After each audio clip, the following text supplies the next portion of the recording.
ప్రతి సంసారంలోనూ మా కథలే వినిపించాలి.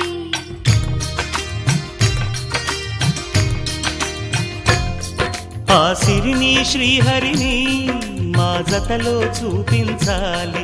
శ్రీకాంతుల కొలువంటే మా కాపురం అనిపించాలి. మా ముంగిలిలోన పున్నమి పూల వెన్నెల విరియాలి. మా చక్కని జంట చుక్కల తోట పరిపాలించాలి.